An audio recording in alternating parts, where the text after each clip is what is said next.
बैठका झालेल्या आहेत, मात्र अजूनही कोणतीच स्पष्टता मिळत नसल्याचं चित्र आहे. रात्री 2 वाजता संभाजीनगरला आमची अंतिम बैठक झाली.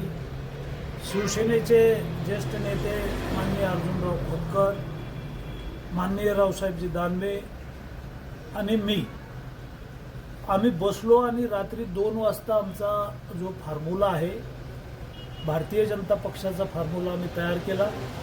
माननीय अर्जुनराव खोतकर साहेबांनी शिवसेनेचा फॉर्म्युला केला आणि निवडणूक महायुती म्हणून आम्हाला लढायचं असं ठरलं. महापौर कोण असेल, उपमहापौर कोण असेल, स्टँडिंग कमिटीचा चेअरमन कोण असेल, तर या संदर्भातले फॉर्म्युले तयार करून दोन्ही पक्षाच्या सह्या करून माननीय देवेंद्रजी फडणवीस, माननीय एकनाथराव शिंदे यांना आम्ही फॉर्म्युला पाठवलेला आहे आणि जवळपास 99% युती झालेली आहे. वरिष्ठ पातळीवरून आता मान्यता आली की भाजप शिवसेनेची युती आहे आणि अजितदादा पवार यांच्या गटाला अरविंदराव चव्हाण यांना कोणत्या जागा द्यायच्या त्या संदर्भात त्यांनी आत्ता प्रस्ताव दिलेला आहे. त्यांचा सुद्धा अंतिम निर्णय भाजप शिवसेनेच्या वतीनं आम्ही आज करणार आहोत. आत्ता आमची बैठक आहे आणि शहरामध्ये महायुती म्हणूनच लढायचं आहे. राज्यामध्ये देवेंद्रजी फडणवीस आहेत, एकनाथराव शिंदे आहेत, अजितदादा पवार आहेत. 3 पक्षाचं सरकार आहे आणि या महापालिकेचा विकास करायचा असेल तर 3 पक्ष एकत्र लढले पाहिजे आणि जालन्यातल्या जनतेची इच्छा आहे की या 3 पक्षांनी एकत्र लढावं. जालन्यातल्या भाजप, शिवसेना आणि राष्ट्रवादीच्या सर्व कार्यकर्त्यांची इच्छा आहे आणि अर्जुनराव खोतकर साहेबांनी खूप चांगली भूमिका घेतलेली आहे. त्याच्यामुळं युती 100% होईल असा मला अंदाज आहे. किती वाजेपर्यंत चित्र स्पष्ट होईल आणि 3 पक्ष लढणार आहे? आता जवळपास फॉर्म्युला 3 पक्षाचा वर पाठवलेला आहे. आज मान्यता येईल आणि आम्ही आज घोषणा करू. संध्याकाळपर्यंत मान्यता मिळेल आम्हाला.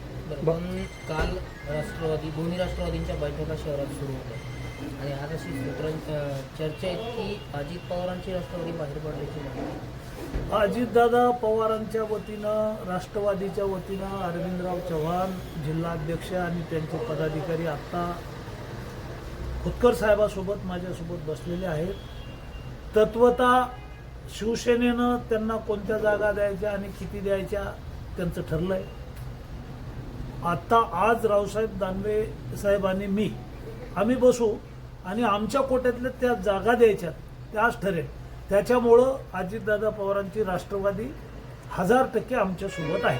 भाऊ, भाजपतर्फे काही कार्यकर्ते नाराज असल्याचं कळत आहे. सकाळी त्यांनी दानवे यांच्या बंगल्यावर निषेध देखील नोंदवल्याचं कळत आहे. त्याबद्दल काय माहिती? हे बघा, शेवटी भारतीय जनता पक्ष आणि शिवसेना, खोतकर साहेब आणि आम्ही गेली 40 वर्ष एकत्र काम करतो आणि शहराचा विकास करायचा असेल, प्रगती करायची असेल, मराठवाड्यातलं टॉप 10 शहर बनवायचं असेल तर शेवटी शिंदे साहेब आहेत, अर्थमंत्री अजितदादा आहेत, देवेंद्र फडणवीस आहेत.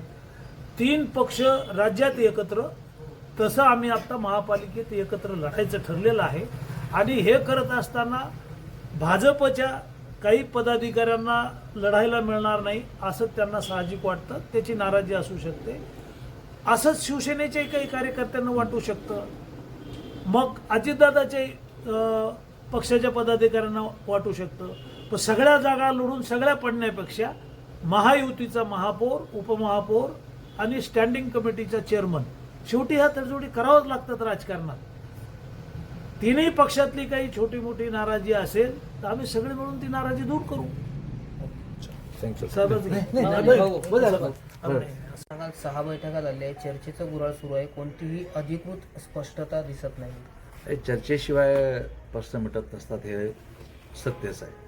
माननीय लोणीकर साहेब, माननीय दानवे साहेब यांच्यासोबत प्रदीर्घ चर्चा आहे. शेवटी हे कार्यकर्त्याचा विषय आहे आणि जसं भाऊने सांगितल्याप्रमाणे लोणीकर साहेबांनी की आता हे सर्व अंतिम टप्प्याच्याही पुढे गेलेले आहे आणि फक्त आता मान्यता बनवून घ्यायची बाकी आहे. श्रेष्ठी मान्यता देईल, आमची सृष्टी त्यांची सृष्टी मान्यता देईल. आम्ही संध्याकाळपर्यंत तुम्हाला गुड न्यूज देऊन टाकू. आज किती वाजेपर्यंत चित्र स्पष्ट होईल? संध्याकाळपर्यंत रात्रीपर्यंत मला आम्ही गुड न्यूज देऊन टाकू. बरं, जागा वाटपाच्या संदर्भात काही नाही, तो फॉर्मा जो ठरला तो ठरलेला आहे, तो तुम्हाला कळवलं जाईल. धन्यवाद. चला.